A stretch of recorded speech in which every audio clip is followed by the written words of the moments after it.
نحمده ونستعينه ونستغفره ونؤمن به ونتوكل عليه ونعوذ بالله من شرور أنفسنا ومن سيئات أعمالنا من يهده الله فلا مضل له ومن يضلل فلا هادي له ونشهد أن لا إله إلا الله وحده لا شريك له ونشهد أن سيدنا مولانا محمدا عبده ورسوله صلى الله تعالى عليه وعلى آله وصحبه وبارك وسلم تسليما كثيرا كثيرا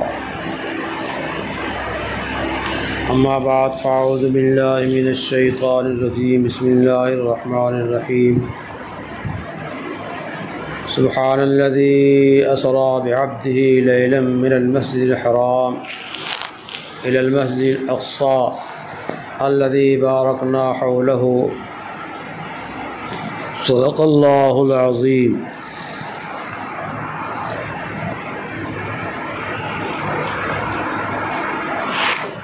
نبی کریم صلی اللہ تعالی علیہ وسلم کو اللہ تعالی نے ایک اعزاز یہ نصیب فرمایا کہ آپ کو معراج نصیب ہوئی، اور معراج کی دو قسمیں بیان کی جاتی ہیں، ایک معراج جسمانی اور ایک معراج روحانی۔ معراج روحانی کا مطلب یہ ہے کہ جس طریقے سے آدمی خواب کے اندر بہت جگہوں کی سیر کر لیتا ہے، بہت سارے مناظر دیکھ لیتا ہے، لیکن جسم اس کا وہی ہے جہاں لیٹا تھا، جسم کو وہاں سے بالکل جو ہے حرکت نہیں دی گئی، کہیں اور جگہ چلا گیا ہو، ہٹایا نہیں گیا۔ معراج روحانی کا یہی انداز ہے، اور معراج جسمانی کا مطلب یہ ہے کہ نبی کریم صلی اللہ تعالی علیہ وسلم کے جسم اطہر کو یہاں سے وہاں تک کی سیر کرائی گئی۔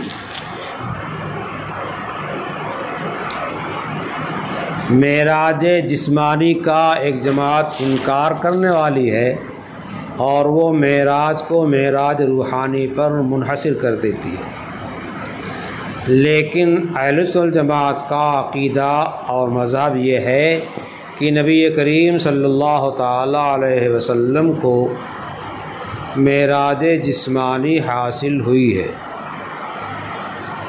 قرآن کریم کا انداز بھی وہی بتا رہا ہے۔ پاک ہے وہ ذات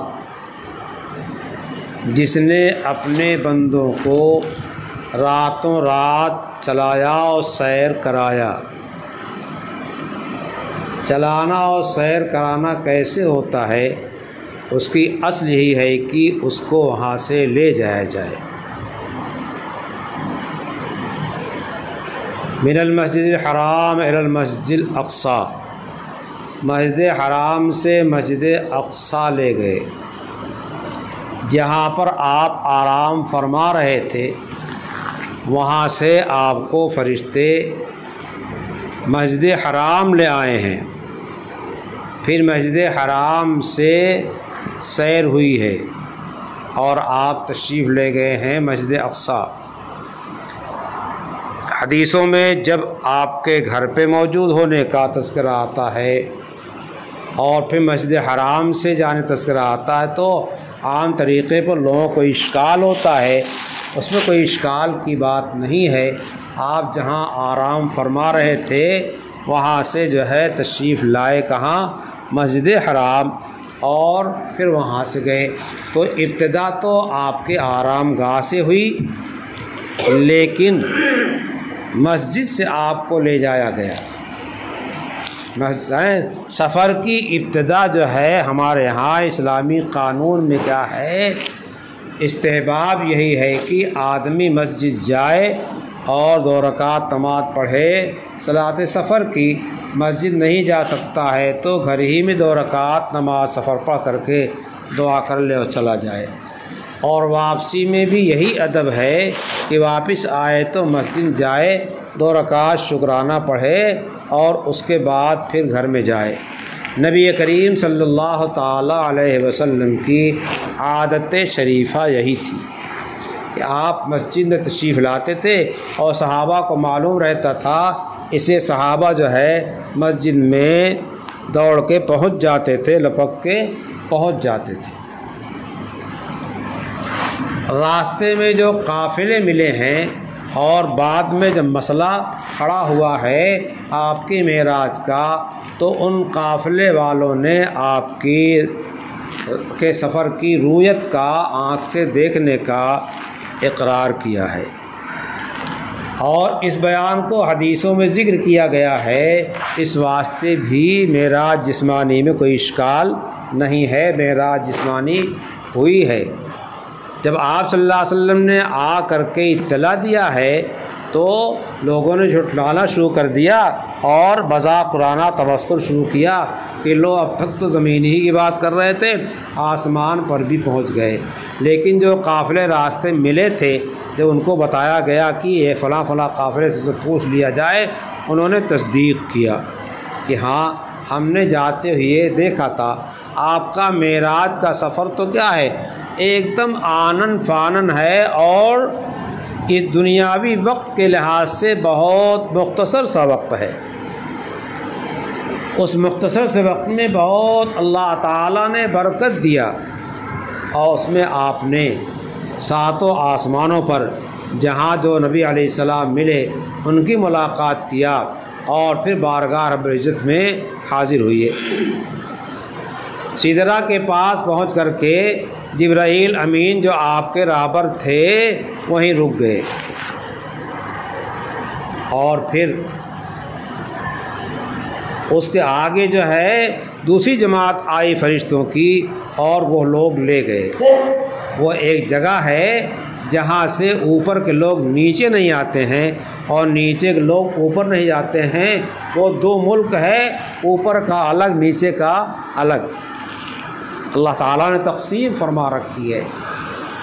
جبرائیل امین اتنے پکے دوست، اور اس وقت سے لے کر کے جب آپ کو نبوت ملی ہے اخیر تک آتے رہے، جاتے رہے، موقعوں پر تسلی بھی دلاتے رہے، اور اللہ پاک کی طرف سے احکام بھی لاتے رہے، قرآن لاتے رہے، مگر ان کی ڈیوٹی نیچے کی تھی، اوپر کی نہیں تھی۔ نبی پاک صلی اللہ علیہ وسلم کی ملاقات تو جبرائیل سے تھی، اوپر کے لوگوں سے نہیں تھی۔ تو نبی پاک صلی اللہ علیہ وسلم نے کہا کہ اتنی پکی دوستی یہاں کی ہے اور تم آگے کیوں نہیں جا رہے ہو؟ جدھر دوستی مخلصم یافتی، عنانم سے صحبت چرا تافتی، مجھے دوستی میں تم بالکل پکا اور مخلص جانتے ہو، اس میں تمہیں کوئی شبہ نہیں ہے، پھر میرے ساتھ چلنے میں آخر کیا مجبوری تمہیں؟ بگفتہ فراتر مظالم نماد، بمادم کی نیرو بالم نماد، کہا کہ اس سے اوپر جانا میرے بس میں نہیں ہے، بالکل نہیں۔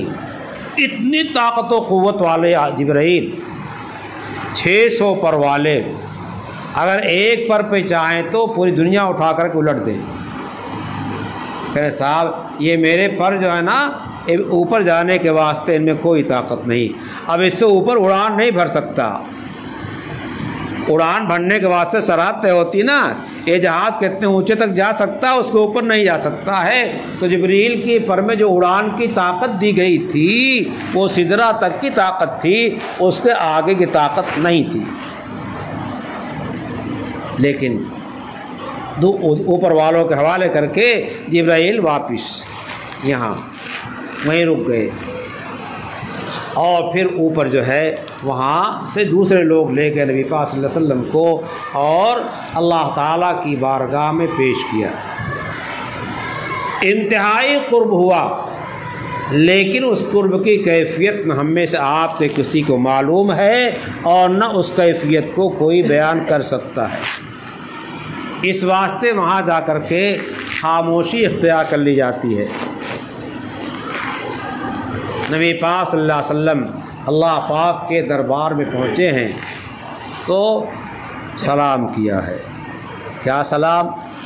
اللہ تعالیٰ کا السلام علیکم تو نہیں کہا جائے گا، السلام علیکم ہم کو اور آپ کو کہا جاتا جس کو سلامتی کی ضرورت ہے، جس کے واسطے سلامتی کا انتظام کیا جائے تو السلام علیکم کی دعا کی جاتی ہے۔ اللہ تعالیٰ کی ذات تو سراپا سلام ہے، وہاں سلامتی کہیں سے لینے کی ضرورت نہیں ہے، سلام اللہ تعالیٰ کی ذاتی صفت ہے۔ تو اللہ کے حبیب نے جو تحیہ پیش کیا ہے، التحیات للہ والصلوات والطیبات، التحیات للہ والصلوات والطیبات، ہر بارگاہ کا ادب الگ الگ ہوتا ہے۔ بارگاہ رب العزت کا دربار جو اس کا ادب کیا ہے؟ الگ ہے۔ کیا کہا؟ التحیات للہ والصلوات والطیبات، ہر طرح کے باتیں چاہے قولی ہوں چاہے فعلی ہوں چاہے کچھ ہوں، وہ ساری کی ساری کیا ہے؟ وہ اللہ کے واسطے ہے۔ عبادت تو اللہ کے لیے ہے، سب اللہ کے لیے۔ تو ادھر سے اللہ رب العزت جانب سے سلام ملا جو ہمیں چاہیے تھا، رسول اللہ صلی اللہ علیہ وسلم چاہیے تھا۔ السلام علیک ایھا النبی ورحمۃ اللہ وبرکاتہ۔ جو سلام ہم کرتے ہیں یہاں نبی پاک صلی اللہ علیہ وسلم کو، وہی اللہ پاک نے نبی سے کر کے سکھایا ہے ہم کو۔ معراج میں وہی سلام کر کے نبی علیہ السلام نے سکھایا، کیا کہا؟ السلام علیکم ایھا النبی ورحمۃ اللہ وبرکاتہ، اور نماز میں اسی کی یادگار ہم کو ہمارے سامنے آتی ہے۔ اس واسطے یہ نہیں کہا جا سکتا کہ صاحب نبی علیہ السلام تو سامنے ہے نہیں، السلام علیکم کیسے کہتے ہو نماز میں؟ معراج کی رات کی یہ پوری التحیات کیا ہے؟ نقل ہے، اسی کی نقل ہے۔ اللہ نے ارشاد فرمایا، اپنے پیارے نبی کو سلام کیا، کس کا ہے؟ کیا انداز اللہ تعالیٰ کا ہے۔ اور اللہ جس نبی کے واسطے سلامتی کی دعا دے رہا ہے، اس کا کوئی بال بھی کیا کر سکتا ہے؟ کتنی دشمنیاں ہوئیں، کتنی کوششیں ہوئیں، جتنی کوشش جتنی صحیح کر سکتے تھے کفار و مشرکین، اس میں کوئی دقیقہ کوئی کسر باقی نہیں چھوڑی۔ لیکن ادھر سے تو اللہ تعالیٰ کی طرف سے یہ سلام پہلے سے طے ہے، وہاں اللہ تعالیٰ اس کو نبی علیہ السلام کو عنایت فرما رہے ہیں، عنایت فرما رہے ہیں، پیش فرما رہے ہیں۔ ہم نہیں کہیں گے پیش چھوٹا بڑے کو کرتا ہے، بڑا چھوٹے کو نہیں کرتا ہے، عنایت ہو رہی ہے، مرحمت ہو رہی ہے، عطا ہو رہی ہے، داد ہو رہی ہے۔ یہ تو کہا جا سکتا ہے، پیش نہیں کہا جا سکتا۔ السلام علیکم ایھا النبی ورحمۃ اللہ وبرکاتہ۔ اللہ کے حبیب نے کیا کہا؟ السلام علینا وعلی عباد اللہ الصالحین، ہم سب پہ سلامتی، اور خاص کر جو آپ کے صالح مخلص بندے ہیں، صلاح و تقوی والے ہیں، ان پہ سلامتی۔ کیا نبی کی ذات ہے، اور اتنے اوپر پہنچنے کے بعد کیسا امت کو یاد رکھا ہے۔ یہاں کی اشکال کتاب والوں نے، سیرت والوں نے کیا ہے، اور اس کا جواب بھی دیا ہے۔ اشکال یہ کیا جاتا ہے کہ نبی علیہ السلام نے تو عباد صالحین کو یاد رکھا، ہم گنہگاروں کو نہیں یاد رکھا، ہم گنہگاروں کو نہیں یاد رکھا اور عباد صالحین کو یاد رکھا۔ اس کا جواب دیا جاتا ہے کہ پہلے آپ نے کہا ہے السلام علینا، السلام علینا میں ہم سب کو شامل کیا ہے، السلام علینا میں ہم سب کو شامل کیا ہے، علیحدہ نہیں کیا ہے، بھولے نہیں ہیں۔ لیکن جو صالحین ہیں ان کو خصوصیت سے پھر یاد کیا ہے، تاکہ تم بھی یہ سن کر کے جو ہے عباد صالحین میں داخل ہونے کی صحیح کرو، کوشش کرو، اعمال کرو اس کے واسطے۔ بار جو ہوا وہاں پڑھتے رہتے جانتے رہتے ہیں۔ اس کے بعد واپس آئے، حضرت موسیٰ علیہ السلام سے جاتے ہوئے ملے تھے، آتے ہوئے ملے۔ حضرت موسیٰ علیہ السلام نے پوچھا کیا ملا؟ معلوم کیا ہوا کہ دربار میں جب کسی کو بلایا جاتا ہے اپنے ہاں خصوصی مہمان، تو اس کو مہمان نوازی کے ساتھ کچھ واپسی کا عطیہ بھی دیا جاتا ہے، کچھ ہدیہ اور تحفہ بھی دیا جاتا ہے، کچھ جھولے میں ڈالا بھی جاتا ہے، کھلایا جاتا اور جھولے میں ڈالا بھی جاتا ہے۔ دانش کو نہیں معلوم ہے۔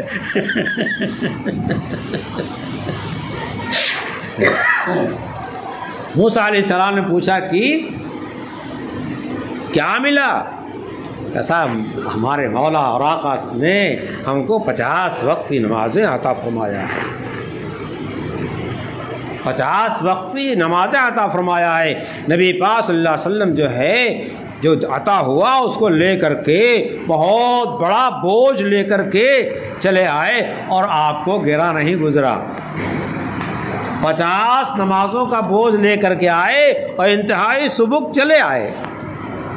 موسیٰ علیہ السلام ہیں کہ امت بہت بڑی، لیکن موسیٰ علیہ السلام کی امت سے محمد رسول اللہ صلی اللہ علیہ وسلم کی امت بہت کافی بڑی ہے۔ موسیٰ علیہ السلام کہا بھی کسی موقع پر کہ یہ میرے بعد آنے والا اور اس کی اتنی امتی، لیکن وہ حسد اور جلن نہیں ہے۔ یہ نوجوان جو آ رہا ہے اس کی کیا سعادت ہے، اللہ تعالیٰ کی دین ہے کہ اللہ نے ان کو عطا فرمایا ہے۔ موسیٰ علیہ السلام نے کیا کہا؟ واپس جائیے۔ اگر حسد ہوتا تو کیا کہتے؟ جائیے پتہ چلے گا، بڑی بڑی امت لے کے آئے ہو، ہے نا؟ نہیں، خیر خواہی کا مشورہ دیا۔ انبیاء علیہ السلام سراپا خیر خواہی ہوتے ہیں، خیر خواہ ہوتے ہیں، اور دین سراپا خیر خواہی ہے۔ دین پورا کیا ہے؟ نصح اس کو کہا گیا، دین کو سراپا خیر خواہی۔ الدین النصیحہ، الدین النصیحہ، سراپا نصح اور خیر خواہی ہے۔ قصہ معلوم ہے، آتے رہے جاتے رہے، آتے رہے جاتے رہے، آتے رہے، اور اس کے بعد جب 5 نمازیں لے کر کے آئے تو موسیٰ علیہ السلام کا اور جاؤ، میرے امت پہ 2 وقت کی نمازیں فرض تھی، امت نہیں کر سکی، کہا 50 سے 5 کر دیا، اب شرم آتی ہے۔ تو امتیوں کو بھی شرم آنی چاہیے نبی کی شرم سے، کہ ہمارے پاک نبی جو ہے 5 پہ شرما گئے تھے، تو ہم 5 خوب جو ہے حوصلے اور جذبے کے ساتھ اور شوق کے ساتھ، انتہائی تقاضے کے ساتھ، دل کی خواہش کے ساتھ اس کو ادا کریں۔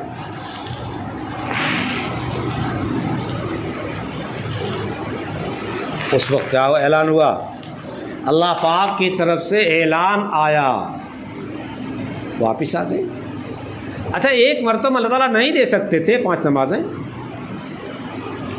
مالک کی مرضی ہے، مصلحت ہے، لیکن ایک مرتبہ کے بعد لوٹ کے آئے تھے تو برداشت مشکل ہو جاتی، اس لیے بار بار ملاقات کا ایک بہانہ اللہ تعالیٰ نے دیا اپنے پاک نبی کو، بار بار اپنے پاس بلانے کا اور نبی کی تڑپ کے پورا کرنے کا کیا دیا، ایک بہانہ دیا کہ پھر جاؤ پھر جاؤ پھر جاؤ پھر جاؤ پھر آؤ، اور اس کے بعد 5 لے چلے آئے تو اعلان ہوا ہن خمسن، ہیں 5، یہ پڑھنا ہے 5، وہن خمسون، ہم نے 50 کہا تھا، اس 50 میں ثواب کے لحاظ سے تبدیلی نہیں ہوئی ہے، عملی طور پہ تبدیلی ہوئی ہے، عمل کے لحاظ تبدیلی ہے، ثواب تو ہم 50 کا 50 دیں گے، لیکن عمل 5 کا کرنا ہے۔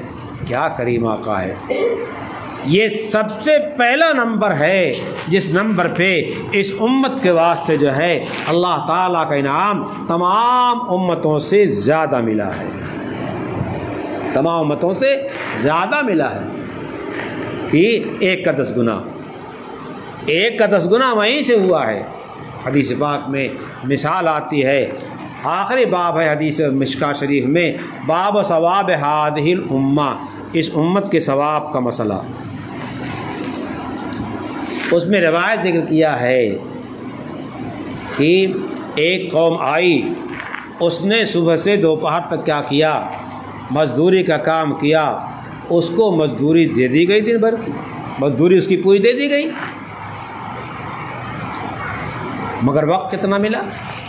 صبح سے دوپہر تک کا وقت۔ پھر دوسری قوم آئی اور انہوں نے دوپہر سے لے کر کے ظہر سے لے کر کے جو ہے دوپہر سے عصر تک کیا کام، ان کو مزدوری ان کی دے دی گئی۔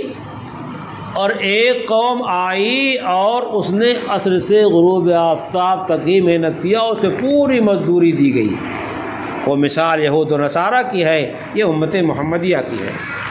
امت محمدیہ کو جب ثواب عنایت کیا جائے گا تو دوسری امت کے لوگ کیا کریں؟ سوال کریں گے اللہ تعالیٰ ہم نے جو ہے اتنا عمل کی، جتنا عمل کیا ہے اس کا ہم کو اتنا ہی ثواب دیا گیا، امت محمدیہ کو تو ڈھیر کا ڈھیر جو ہے لادا جا رہا ہے، یہ کیا بات ہے؟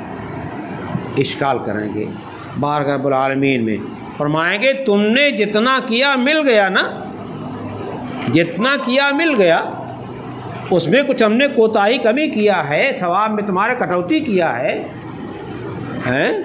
18% نکال لیا ہے، کچھ تو نہیں، سب تو دے دیا پورا، کیا نہیں؟ ہاں بس جاؤ، ذالک فضلی اعطیہ من اشاء، یہ جو میں زیادہ دے رہا ہوں یہ میرا فضل ہے میری طرف سے، فضیلت و ذاتی ہے، جس کو چاہوں دوں، اس میں کسی کو مجال دم زدن نہیں ہے، بولنے کی کوئی بولنے کا حق نہیں ہے۔ خاموش ہو گئے اور پھر وہاں سے یہ ضابطہ چلا کہ ایک کا 10 مل گیا۔ یہ شب معراج میں 2 چیزیں ملی، کیا؟ ایک تو نماز ملی اور دوسرے ایک کا 10 گنا ملا جو کسی امت کو نہیں دیا گیا، نبی پاک صلی اللہ علیہ وسلم لے کر کے چلے آئے۔ اور پھر ظہر کے وقت سے جو ہے آپ نے جبرائیل نے آ کر کے نماز پڑھائی، تو آپ نے فجر کہاں پڑھی؟ فرض تو ہو چکی ہے، فرض تو ہو چکی ہے، فجر کہاں پڑھی؟ اس کا ایک جواب دیا آتا ہے ابھی اجمال آیا، تفصیل نہیں آئی ہے، جب تک تفصیل نہیں آئی ہے تب تک عمل ضروری نہیں، عمل واجب نہیں ہے۔ اور دوسرا جواب یہ دیا آتا ہے کہ آپ نے واپسی میں فجر کی نماز کی جماعت جو ہے تمام انبیاء کرام کے ساتھ پڑھ لی تھی، آپ پہ فرض ہو گئی تھی، امت کو پتہ نہیں تھا، آپ نے مسجد حرام مسجد اقصی میں پڑھ لی تھی، جی مسجد اقصی میں جہاں اور انبیاء کرام تشریف لائے ہیں، وہیں نبی کریم صلی اللہ تعالی علیہ وسلم نے نماز پڑھائی ہے کس کو، اور وہیں ایک پتھر میں سوراخ کر کے جبرائیل امین نے حضور کے براق کو باندھا ہے، وہی سب حدیثوں میں موجود ہے۔ تو بہرحال جبرائیل امین تشریف لائے اور 10 وقت کی نمازیں ظہر کے وقت سے کیا کیا؟ پڑھایا۔ تو اصل فریضہ تو انسانوں پر تھا، جبرائیل امین پڑھائیں تو نفل ہوگی، حنفیہ کے ہاں تو نفل نماز پڑھنے والا فرض والے کی امامت نہیں کر سکتا۔ تو یہ کیا ہوا؟ جبرائیل پڑھا رہے ہیں، حضور صلی اللہ علیہ وسلم صحابہ کرام پڑھ رہے ہیں، جبرائیل اللہ تعالیٰ کے حکم سے پڑھ رہے ہیں، اس لحاظ جبرائیل پر نماز پڑھنا، پڑھ کے بتانا فرض کر دیا گیا تھا، اس لیے جبرائیل بھی فرض پڑھ رہے ہیں اور محمد رسول اللہ صلی اللہ علیہ وسلم بھی فرض پڑھ رہے ہیں، اور سارے صحابہ کرام کیا ہیں جو موجود ہیں وہ سب فرض پڑھ رہے ہیں۔ 5 وقت میں اول وقت میں 5 ظہر سے اگلی فجر تک، اور پھر ظہر سے اگلی فجر تک جو ہے سب سے آخر وقت میں کیا کیا؟ نماز پڑھا جبرائیل امین نے، اور فرمایا کہ یہی اسی دونوں کے بیچ میں یہ ادھر کی سرحد ہے، یہ ادھر سرحد ہے، اس سرحد سے اس سرحد تک جو ہے نماز کا وقت ہے، یہ سرحد بھی داخل ہے، وہ سرحد بھی داخل ہے، یہ بھی داخل ہے کیوں؟ اس میں پڑھا ہے، وہ بھی داخل اس میں پڑھا ہے، اس لیے اس وقت کو نماز سے خارج نہیں کیا جائے گا۔ یہاں سے لے کے یہاں تک یہ پورا وقت جو ہے آپ کے نماز کے وقت کا ہے، جی ایک صاحب آئے، کہنے لگے آج فلاں جگہ جو ہے تقریر ہو رہی تھی اور بہت بہترین تقریر ہوئی، بہت بہترین تقریر ہوئی، اور خوب ایک دم کیا نام کی تعریف میں مسئلے جا رہے تھے۔ میں نے کہا ارے بتائیے تو کیا تقریر ہوئی؟ میں اس کا نکاح پڑھانے گیا تھا، وہیں وہ بھی شرکت کر رہے تھے اور بڑے عجیب انداز سے بیان کر رہے تھے۔ ہاں، لکھنؤ کس طرح یاد میں گھٹ کا ہے۔ کہنے لگے وہ مولانا صاحب تقریر کر رہے تھے کہ تمام جگہوں پہ نماز کا ایک ہی وقت کر دیا جائے، جماعت ہر جگہ ایک وقت میں کر دی جائے کہ ایک وقت میں سب لوگ ظہر پڑھیں، ایک وقت میں سب لوگ عصر پڑھیں، ایک وقت سب مغرب پڑھیں۔ ایسے عالم تھے وہ، کچھ آزاد رہے ہوں گے ہیں کیا؟ بنگلہ دیش میں مغرب نماز ہو جاتی ہے، یہاں وقت ہی نہیں ہوتا۔ تو آپ آدم بڑھنے کا گھر کے لیے کہہ رہے ہیں کیا؟ تقویم ہر جگہ کے علیحدہ علیحدہ ہے، اور جو انداز طلوع غروب وغیرہ کا ہے ہر ایک کی تعداد دقائق وغیرہ علیحدہ علیحدہ لکھا ہے، تو ایک وقت کیسے ہوگی؟ آدم گڑھ میں رہ کر کے اتنی عقل نہیں ہے؟ میں نے تو یہ نہیں کہا ان سے، میں نے ان سے یہ کہا کہ ایک دکان پہ 3 بھائی رہتے ہیں اور ہر وقت میں دکان مت کرنا کھولنا آسان نہیں، سامان اندر باہر نکالا جاتا پھیلا رہتا ہے، اور چھوڑ کے جائیں تو نقصان بھی ہو سکتا ہے۔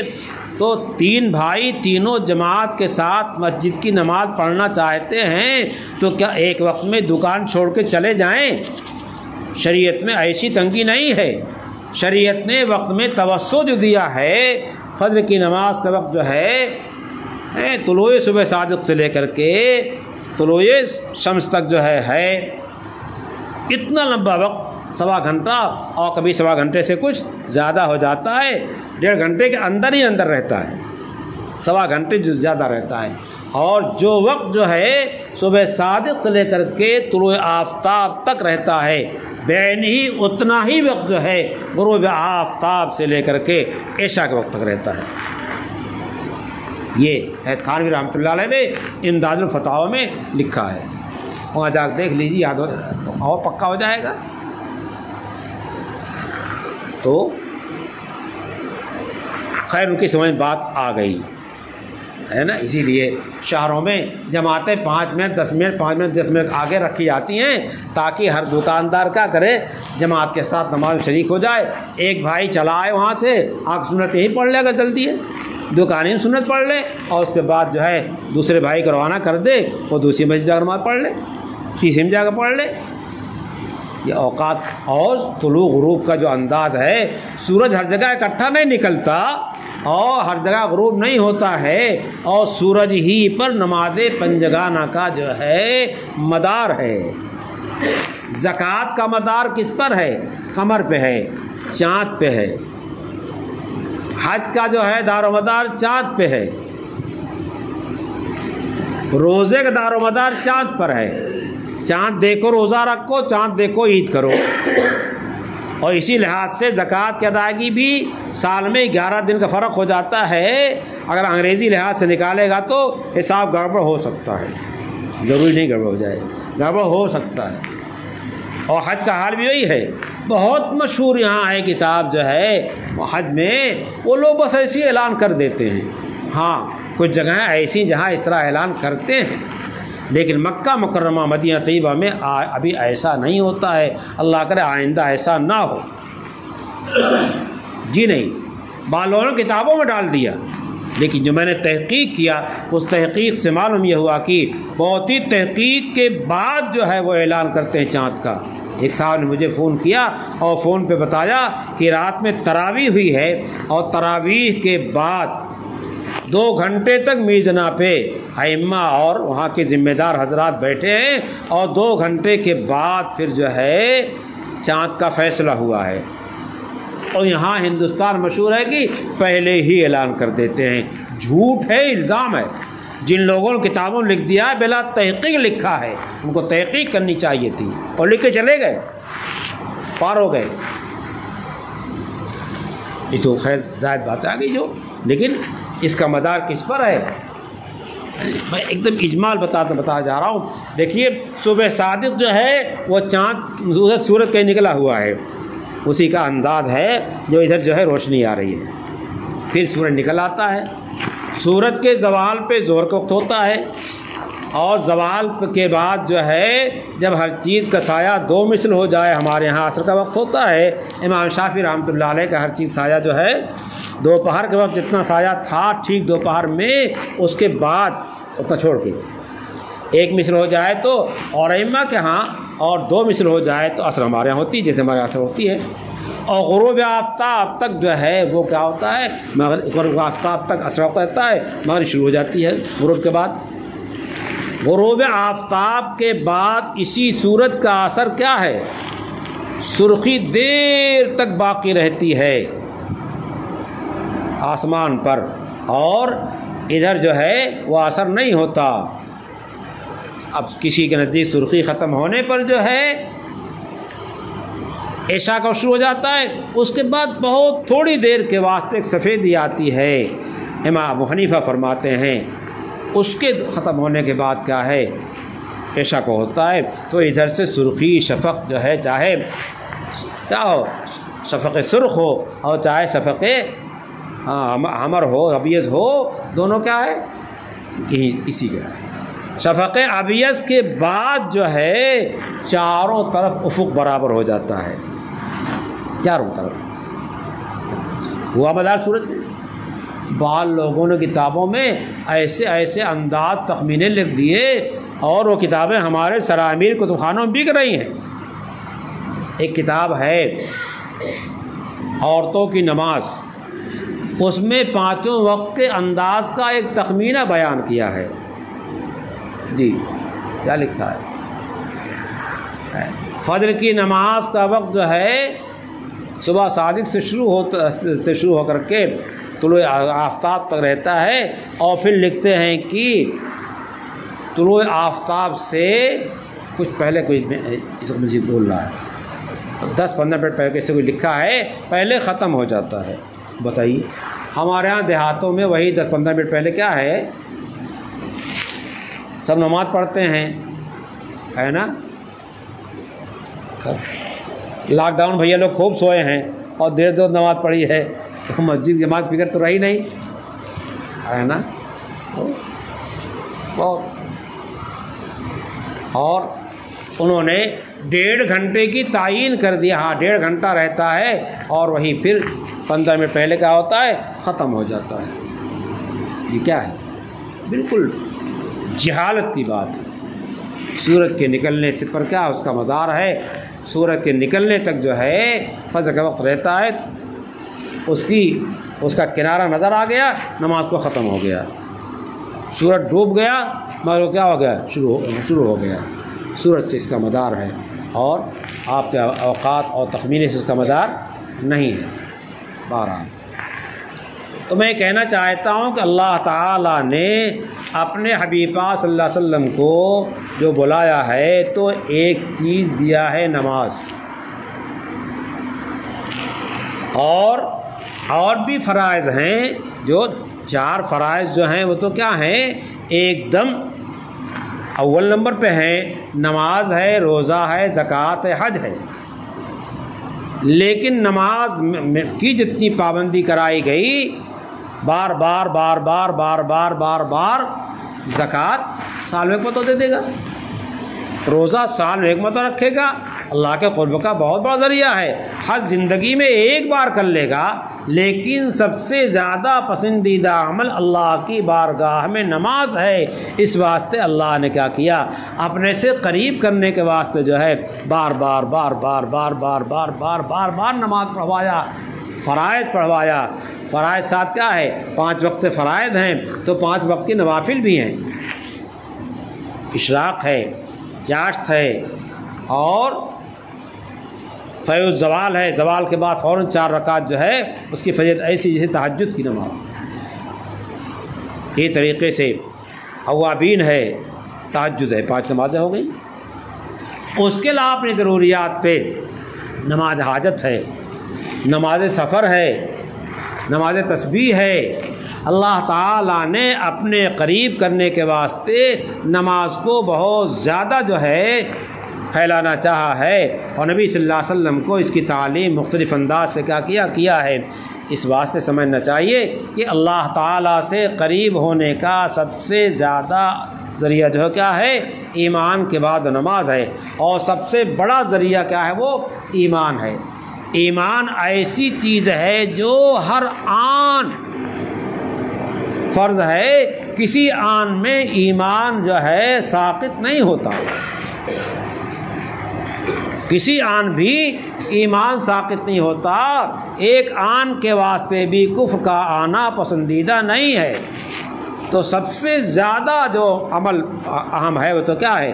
وہ ایمان ہے، ہر وقت وہ ہمارے پاس ہونا چاہیے، کسی وقت میں اس میں کوئی تزلزل نہیں ہونا چاہیے۔ اس واسطے ایمان کی پختگی کی دعائیں کرنا چاہیے، اور ایمان کی پختگی کے واسطے جو ہے تدبیر کرنا چاہیے، پختہ ایمان والوں کے پاس بیٹھنا چاہیے، اور لا حول ولا قوت الا باللہ کی تسبیح پڑھنے سے جو ہے ایمان میں قوت پیدا ہوتی ہے۔ اور ایمان کے معنی میں نے آپ کو پہلے کبھی بتایا ہے کہ ایک صاحب کھڑے ہوئے اور زور سے کہا یا رسول اللہ مل ایمان، اللہ سے ایمان کا ہے؟ فرمایا الاخلاص، ایمان اخلاص کا نام ہے۔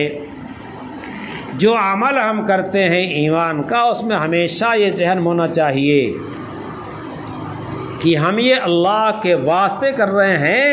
ہمارے دماغ کے اندر جو ہے ہر دم یہ بیٹھا رہنا چاہیے کہ ہم یہ اللہ کے واسطے کر رہے ہیں، نماز اللہ کے واسطے پڑھ رہے ہیں، روزہ اللہ کے واسطے رکھ رہے ہیں۔ یہ چیز جو ہے ایک تو اللہ کے واسطے ہونے کا ہر دم دھیان ہونا چاہیے، جب بھی نماز پڑھیں تو اللہ کے واسطے، اور یہ اللہ کے واسطے ہر عمل کرنے کا دماغ بنا رہنا چاہیے۔ اس سے کبھی جو ہے دماغ خالی نہیں ہونا چاہیے۔ اس واسطے کہ رسول اللہ نے ایمان کی تعریف اخلاص سے کیا ہے،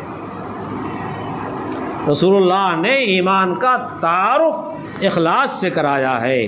تو ایمان کے لیے اور سارے اعمال کے لیے ہمارے ذہن میں ایک چیز ہونی چاہیے، غفلت نہیں، اور دوسرے اللہ تعالیٰ نے جن انعامات کا وعدہ فرمایا ہے ان انعامات کا تصور ہونا چاہیے کہ ہم اشراق پڑھیں گے تو اللہ تعالیٰ کیا کریں گے؟ ایک حج عمرے کا ثواب عنایت فرمائیں گے۔ مثلاً قرآن پاک کی تلاوت کریں گے تو 1 حرف پہ 10 نیکی ملے گی، اور اعمال کے علیحدہ ثواب ذکر کیے گئے ہیں، ان کو دیکھنا چاہیے، معلوم کرنا چاہیے، اور اس کے لینے کی اور پانے کی اللہ سے امید رکھنا چاہیے۔ اللہ توفیق سے نوازے۔ اللہم صلی علی سیدنا مولانا محمد وعلی آل سیدنا مولانا محمد وبارک وسلم تسلیما کثیرا کثیرا، کلما ذکرہ الذاکرون کلما غفل عن ذکرہ الغافلون، اللہم آثرنا واکثرنا واصلنا شأننا کلہ۔ اے اللہ ہم سب کو عمل کی توفیق نصیب فرما، ہمارے اعمال میں خلاص نصیب فرما، ہمارے لیے اے اللہ نیت کی درستگی کا فیصلہ فرمائیے، ہماری نیتوں میں اخلاص پیدا فرمائیے، اعمال پہ جو آپ نے وعدے فرمائے ہیں ان کو ہمیں ذہن نشین فرما دیں، اور اس کے ملنے کی ہمیں امید رکھنے کی توفیق سے نواز دیجیے۔ اے اللہ اپنے ملک کے اندر امان کی فضا قائم فرما دیجیے، مدارس و مساجد و خانقاہوں کے اور تمام دینی جماعتوں جمعیتوں کے اے اللہ کھلنے اور چلنے کے اسباب مہیا فرما دیجیے۔ اے اللہ جو رکاوٹیں آ گئی ہیں ان رکاوٹوں کو دور فرما دیجیے۔ اسلامیات پہ جو حملے ہو رہے ہیں اے اللہ اس وقت مسلمان بہت کمزوری کی حالت میں ہے، بہت بے بسی کی حالت میں ہے۔ اے اللہ تو ہی جو ہے ان حملوں کی مدافعت فرما، اے اللہ تو ان حملوں کی مدافعت فرما، اے اللہ اے اللہ حملوں سے اے اللہ مسلمانوں کی اے اللہ دین اسلام کی حفاظت فرما، اے اللہ اپنے پاک دین کی حفاظت فرما۔ اے اللہ تیرا دیا ہوا دین ہے، اور تیرے ہی حفاظت کرنے سے اور تیرے محفوظ رکھنے سے محفوظ رہے گا۔ ہم بے بس ہیں، اے اللہ ہماری مدد فرما، اے اللہ ہماری مدد فرما۔ سارے عالم اسلام مسلمانوں کو غلبہ نصیب فرما، اسلام مسلمانوں کے واسطے اے اللہ تعالیٰ کی اے اللہ سہولتیں مہیا فرما، آسانیاں مہیا فرما، مصائب کے اوقات سے حفاظت فرما۔ اے اللہ جو مسلمان جیلوں میں ہیں ان کے واسطے رہائی کے اسباب مہیا فرما، جو قصوروار ہیں ان کو اپنے اپنے قصوروں سے توبہ توفیق نصیب فرما، سب کو اپنا قرب نصیب فرما، اپنی محبت نصیب فرما، اپنی معیت نصیب فرما، اپنی رضا نصیب فرما۔ ربنا تقبل منا انك انت السميع العليم وتب علينا انك انت التواب الرحيم، وصلى الله تعالى على خير خلقه سيدنا محمد وآله وصحبه اجمعين برحمتك يا